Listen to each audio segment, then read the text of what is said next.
ക്ലാസ്സിൻ്റെ മറ്റൊരു ക്ലാസ്സിലേക്ക് എല്ലാവർക്കും സ്വാഗതം. കഴിഞ്ഞ ക്ലാസ്സിൽ എഫക്റ്റ് ഓഫ് ഇലക്ട്രിക് കറണ്ട് അഥവാ വൈദ്യുത പ്രവാഹത്തിൻ്റെ ഫലങ്ങൾ എന്ന ഒന്നാമത്തെ അധ്യായത്തിലെ ആദ്യ ഭാഗമായ ഇലക്ട്രിക് കറണ്ടിൻ്റെ ഹീറ്റിംഗ് എഫക്റ്റുമായി ബന്ധപ്പെട്ട് കുറച്ച് കാര്യങ്ങൾ നമ്മൾ ചർച്ച ചെയ്തു. ഇന്ന് പുതിയ ചില ഭാഗങ്ങൾ കൂടി നോക്കാം. ഇലക്ട്രിക് കറണ്ടിൻ്റെ ഹീറ്റിംഗ് എഫക്റ്റുമായി ബന്ധപ്പെട്ട നിയമമാണ് ജൂൾ നിയമം അഥവാ Joule's law. Joule's law states that the heat generated in a current carrying conductor is directly proportional to the product of the square of the current in the conductor, the resistance of the conductor and time of flow of current. വൈദ്യുതി പ്രവഹിക്കുന്ന ഒരു ചാലകത്തിൽ ഉൽപ്പാദിപ്പിക്കപ്പെടുന്ന താപത്തിൻ്റെ അളവ് വൈദ്യുത പ്രവാഹ തീവ്രതയുടെ വർഗത്തിൻ്റെയും ചാലകത്തിൻ്റെ പ്രതിരോധത്തിൻ്റെയും വൈദ്യുതി പ്രവഹിക്കുന്ന സമയത്തിൻ്റെയും ഗുണനഫലത്തിന് നേർ അനുപാതത്തിലായിരിക്കും. Generate ചെയ്യുന്ന ഹീറ്റിനെ എച്ച് കൊണ്ടും കറണ്ടിനെ ഐ കൊണ്ടും കണ്ടക്ടർ റെസിസ്റ്റൻസിനെ ആർ കൊണ്ടും കറണ്ട് ഫ്ലോ ചെയ്യാനെടുക്കുന്ന ടൈമിനെ ടി കൊണ്ടും സൂചിപ്പിച്ചാൽ ജൂൾസ് ലോയെ H directly proportional to I square R T എന്നെഴുതാം. അതായത് H is equal to I square R T എന്ന് കിട്ടും. ഇവിടെ കറണ്ടും റെസിസ്റ്റൻസും ടൈമും ഹീറ്റിന് ഡയറക്ട്ലി പ്രൊപ്പോർഷണലാണ്. ഒന്നുകൂടി വ്യക്തമായി പറഞ്ഞാൽ കറണ്ടും റെസിസ്റ്റൻസും ടൈമും കൂടുമ്പോൾ കണ്ടക്ടറിൽ ജനറേറ്റ് ചെയ്യുന്ന ഹീറ്റും കൂടുന്നു. അപ്പോൾ ഹീറ്റിനെ ഇൻഫ്ലുവൻസ് ചെയ്യുന്ന ഫാക്ടേഴ്സുകളാണ് കറണ്ടും റെസിസ്റ്റൻസും ടൈമും. ഹീറ്റിൻ്റെ യൂണിറ്റ് ജൂളാണ്. ഇത് ക്യാപിറ്റൽ ലെറ്റർ ജെ കൊണ്ട് സൂചിപ്പിക്കുന്നു. ഇനി അടുത്ത ടോപ്പിക്കാണ് arrangement of resistors in circuit. സർക്യൂട്ടുകളിൽ പ്രതിരോധകങ്ങളുടെ ക്രമീകരണം. റെസിസ്റ്ററുകൾ എന്നാൽ വൈദ്യുതിയെ തടഞ്ഞു നിർത്തുന്ന ഉപകരണങ്ങളാണ് റെസിസ്റ്ററുകൾ. റെസിസ്റ്ററുകൾ ഒരു സർക്യൂട്ടിൽ രണ്ടു രീതിയിലാണ് ക്രമീകരിക്കുന്നത്. സീരീസ് കണക്ഷൻ അഥവാ ശ്രേണി രീതി, പാരലൽ കണക്ഷൻ അഥവാ സമാന്തര രീതി. ഒന്നാമത്തെ കണക്ഷൻ നോക്കാം, സീരീസ് കണക്ഷൻ. ചിത്രത്തിൽ കാണുന്നത് പോലെ ഒരു സർക്യൂട്ടിൽ റെസിസ്റ്ററുകളെ ഒന്നിനോടൊന്ന് തുടർച്ചയായി ബന്ധിപ്പിച്ച് സർക്യൂട്ട് ഒറ്റ പാതയിലൂടെ പൂർത്തിയാക്കുന്നതാണ് സീരീസ് കണക്ഷൻ. ഈ രീതിയിൽ റെസിസ്റ്ററുകളെ ബന്ധിപ്പിക്കുമ്പോൾ എഫക്റ്റീവ് റെസിസ്റ്റൻസ് അഥവാ സഫല പ്രതിരോധം കൂടുന്നു. സീരീസ് കണക്ഷനിൽ എഫക്റ്റീവ് റെസിസ്റ്റൻസ് എന്നാൽ റെസിസ്റ്ററുകളുടെ ആകെത്തുകയായിരിക്കും. ഇപ്പോൾ രണ്ട് റെസിസ്റ്ററുകളാണ് സീരീസ് കണക്ഷനിലെങ്കിൽ എഫക്റ്റീവ് റെസിസ്റ്റൻസ് കണ്ടുപിടിക്കാൻ R is equal to R1 plus R2 ആയിരിക്കും. ഇനി റെസിസ്റ്ററുകളുടെ വാല്യൂസ് തുല്യമാണെങ്കിൽ ഒരു റെസിസ്റ്റർ വാല്യൂവിനെ എണ്ണം കൊണ്ട് മൾട്ടിപ്ലൈ ചെയ്താൽ മതി. ഉദാഹരണത്തിന് 10 ഓം റെസിസ്റ്ററുള്ള 5 റെസിസ്റ്ററുകളുടെ സീരീസ് കണക്ഷനിലെ എഫക്റ്റീവ് റെസിസ്റ്റൻസ് കണ്ടുപിടിക്കാൻ 10 ഓമിനെ റെസിസ്റ്ററുകളുടെ എണ്ണമായ 5 കൊണ്ട് മൾട്ടിപ്ലൈ ചെയ്താൽ മതി. അപ്പോൾ ഉത്തരം 50 ഓം എന്ന് കിട്ടും.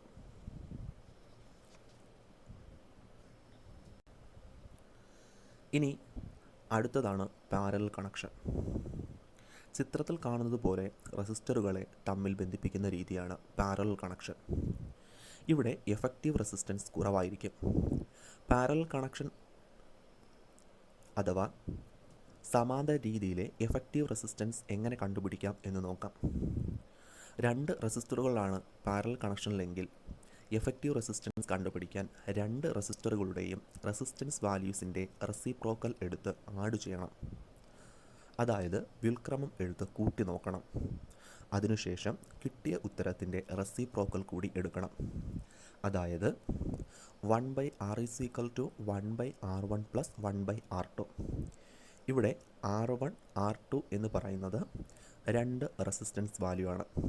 ഇതിൻ്റെ റെസിപ്രോക്കൽ എടുത്ത് കൂട്ടുമ്പോൾ നമുക്ക് 1/R is equal to R1 plus R2 divided by R1 into R2 എന്ന് കിട്ടും. ഈ കിട്ടിയ ഉത്തരത്തിൻ്റെ റെസിപ്രോക്കൽ എടുക്കുമ്പോൾ effective resistance R is equal to R1 R2 divided by R1 plus R2 എന്ന് കിട്ടും. എന്നാൽ ഒരേ റെസിസ്റ്റൻസ് വാല്യൂസ് ഉള്ള റെസിസ്റ്ററുകളെ പാരലലായി കണക്ട് ചെയ്താൽ ഇഫക്റ്റീവ് റെസിസ്റ്റൻസ് കണ്ടുപിടിക്കാൻ ഒരു റെസിസ്റ്റർ വാല്യൂവിനെ എണ്ണം കൊണ്ട് ഡിവൈഡ് ചെയ്താൽ മതി. അതായത് റെസിസ്റ്റൻസ് വാല്യൂ ഉള്ള n റെസിസ്റ്ററുകളെ പാരലലായി കണക്ട് ചെയ്താൽ effective resistance capital R is equal to small r divided by n എന്ന് കിട്ടും. നമുക്കൊരു ഉദാഹരണം കൂടി നോക്കാം. 10 ഓം റെസിസ്റ്റൻസ് ഉള്ള 5 റെസിസ്റ്ററുകളെ പാരലലായി കണക്ട് ചെയ്താൽ എഫക്റ്റീവ് റെസിസ്റ്റൻസ് എത്ര കിട്ടും? 10 ഓം ബൈ 5 ഇസ് ഈക്വൽ ടു 2 ഓം എന്ന് കിട്ടും. അതായത് ഒരു റെസിസ്റ്റൻസ് വാല്യൂ ആയ 10 ഓമിനെ റെസിസ്റ്ററുകളുടെ എണ്ണമായ 5 കൊണ്ട് ഡിവൈഡ് ചെയ്യുന്നു. അപ്പോൾ ഉത്തരം 2 ഓം എന്ന് കിട്ടും.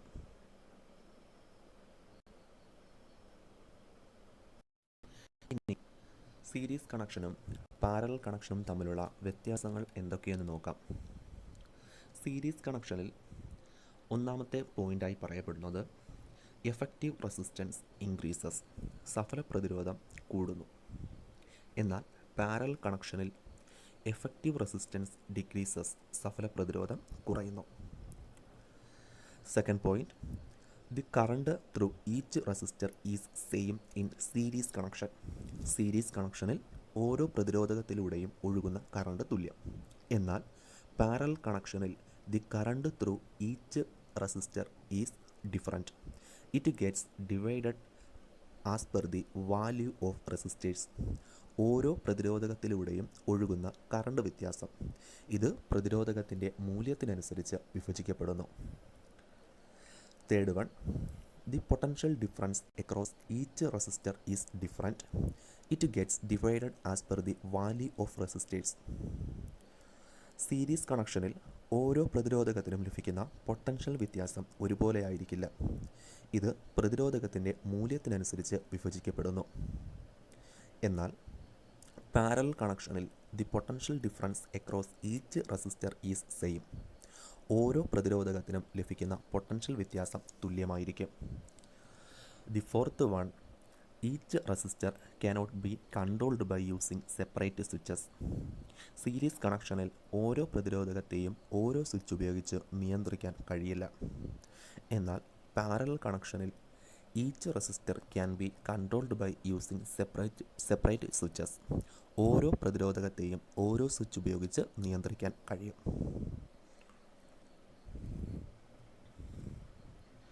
ഇനി heating effect of electricity uses, അതായത് വൈദ്യുത ഫലത്തിൻ്റെ ഉപയോഗങ്ങൾ എന്തൊക്കെയെന്ന് നോക്കാം.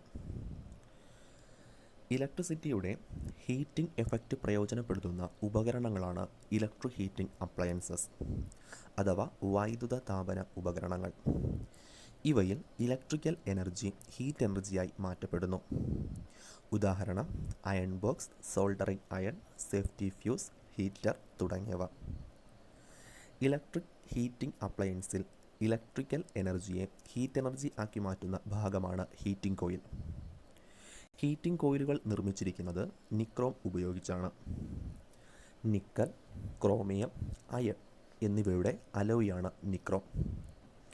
നിക്രോമിൻ്റെ ഏതെല്ലാം മേന്മകളാണ് ഇലക്ട്രിക് ഹീറ്റിംഗ് അപ്ലയൻസസിൽ ഉപയോഗപ്പെടുത്തുന്നത് നോക്കാം.